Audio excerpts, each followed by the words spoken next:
There's a new IMAX film coming out and it will absolutely blow your mind. It's all about planet Earth, but it was shot from space. And here to tell us all about it is filmmaker Tony Myers and NASA astronaut Terry Virts. Welcome to the show. How are you guys doing?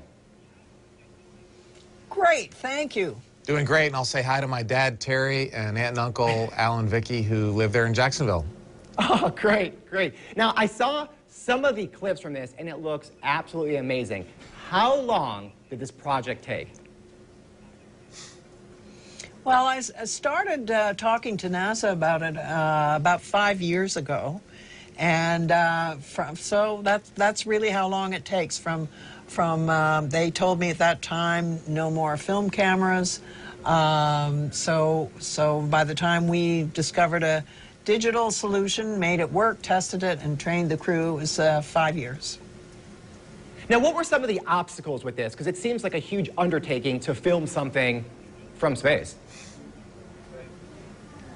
Well, I think the biggest obstacle was Tony had to use us, and she didn't have her professional cameramen and actors and actresses. He's exaggerating. They did an absolutely spectacular job, and they're an absolute joy to teach. So don't believe a word he says. So I'm a photography person. I love cameras, even as a kid, but I had to go from being an amateur camera buff to actually making a movie. And Tony and James Nyhouse, our director of photography, and former astronaut Marsha Ivins, who had done previous IMAX movies, all came to Houston to train us over the course of probably a year or two, not only on the technicalities of how to use the camera, but I think more importantly on the creative process of filmmaking and how to set up scenes.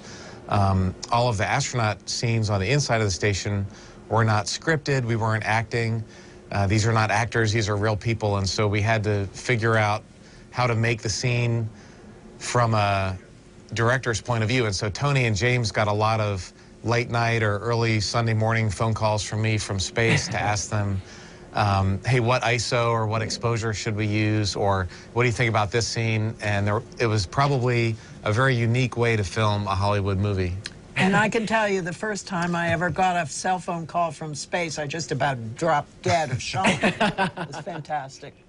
Are there extra usage charges that you get from cell phone calls from space? The phone in space is the best possible phone because you can call anywhere in the world for free and nobody can call you, so it's a perfect setup. Now, let's talk about it's free for me as the addressing. Okay, that's good, that's good. You know, we're talking about technology. Was there special technology you had to use in order to film this?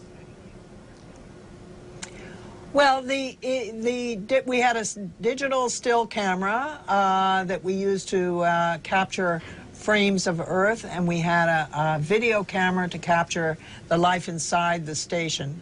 But the beauty of the digital is that it not only allows you multiple takes because you've got lots of memory up there, but also in the olden days when we ran the film cameras, they sounded like a power lawnmower going by.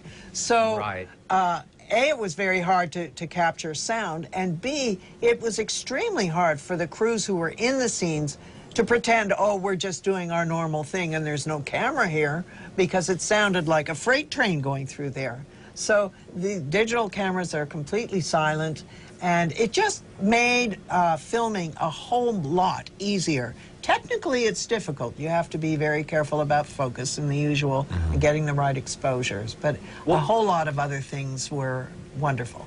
Sure. Well, you know, again, I saw some of the clips, and it looks absolutely amazing. So, Tony and Terry, thanks for coming out. Now, Beautiful Planet, it comes out April 29th. It will be at the IMAX Theater at World Golf Village. For more information, you can go to beautifulplanet.imax.com. Thanks, guys.